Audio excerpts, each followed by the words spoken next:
Total purchase price, £4 million. EBITDA, it sits at 950. So we have a 300k deal fee. We're buying a business that's making 80, 90k profit a month, using no money, and we're getting paid 300k on day one to do it. Just under 9 million turnover and 1.4 million annual profit. So let's move to the most recent deal. So tell us about that, would you? Oh yeah, so this one's a nice one. We did a mail out and we were expecting it to kind of like land on, I think it was like the 2nd or 3rd of Jan. And it ended up landing on Christmas Eve. So it was something like, I think I had the call on the Monday, initial call with the seller, and then we'd agreed heads by dinner Thursday. So the numbers on that one, total purchase price £4 million. EBITDA, it sits at 950, which really bugs me, but it's about 950k. We're paying 2.1 million on day one, and then 1.9 million out on an earn out, so another profit share. The 2.1 million is coming from, he's got 1.8 million cash in the bank account, and there's about originally there was 1.1, but after visiting yesterday, I think there's a little bit more on the balance sheet. There's probably more like 1.2, 1.3 million worth of kit we can asset finance against. We need £500,000 to do the deal. We put in for 900. I get the impression we'll get 8. And then, like I say, we need 5 to do the deal. So we're going to use the 500k to top up the initial consideration from his cash from 1.8 to 2.1, and then we'll use the remainder as working cap. And we're going to stick on some factoring just for good measure as well. When you say factoring, invoice factoring, yeah. So we don't really need that, but we were going to put it on and just have it there just in case. It's relatively cheap. So just help me out here, leading question. So if you're going to get 8, you only need 5.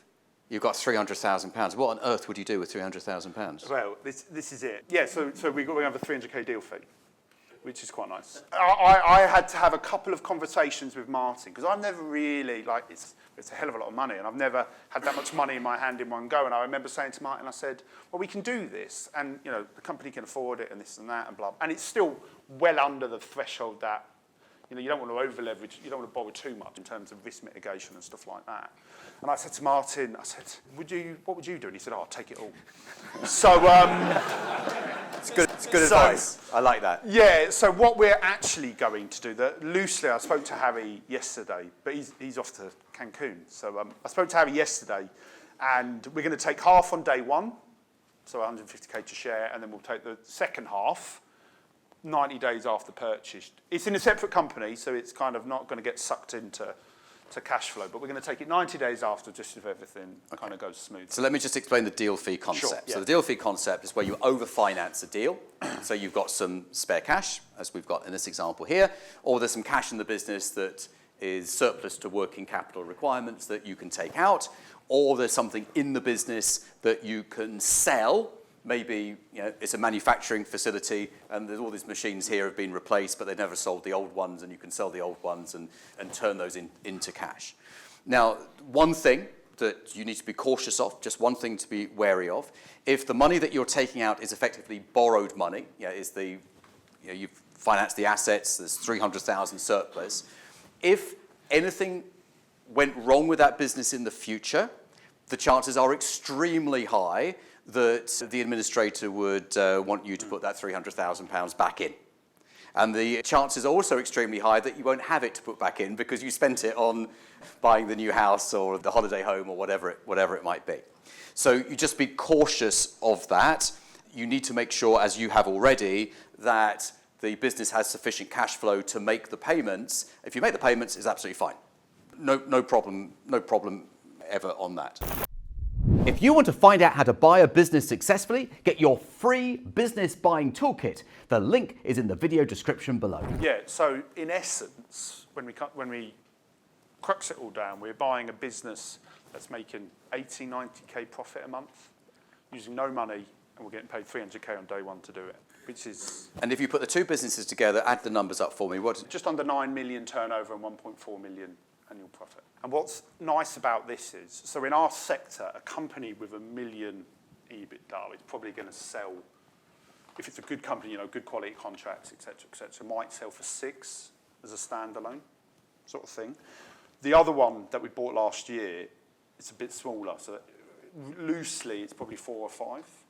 but by just buying this one, and I know there's a bit of integration and stuff like that, but by buying this one is now worth 8 times, just because of the commercial mass. And then this one goes from 6 to 8, if that makes sense. So just by sticking them together, like I said, there's a bit of, you can't just stick them together and someone's going to pay, you've got to integrate them and stuff like that. So is everyone clear on what we're doing here? So the overall value of both entities increases because they are considered to be part of the same group, or they are part of the same group. So you apply that same higher multiple to now, when we're buying, we don't really want to get into multiples. We want to get into mathematics. We want to get into the emotion of you want to retire by the beginning of the summer and go on the world cruise. That's the focus that we're looking at. But when we're selling, and as you know, I know who would buy you.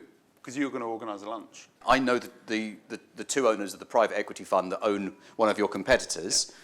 And I'll send the WhatsApp message because and this is not a sort of, will they be interested, will they not be interested? Well, if they're not interested, they'll tell you immediately. They're not going to waste anyone's time. But if they are interested and they're growing their own group and they're going to be doing possibly a stock market flotation, or they're going to be selling to overseas private equity or to another private equity firm. So you know these companies just moved around and everyone makes money when they're sold and when they're bought. Everyone just moves these companies around the private equity world. They'll do a deal. They actually tried to buy the first one, and we came in and kind of... In which case, they'll definitely do a deal. Let's give this man some applause. I think that's absolutely fantastic. Very nice, very good.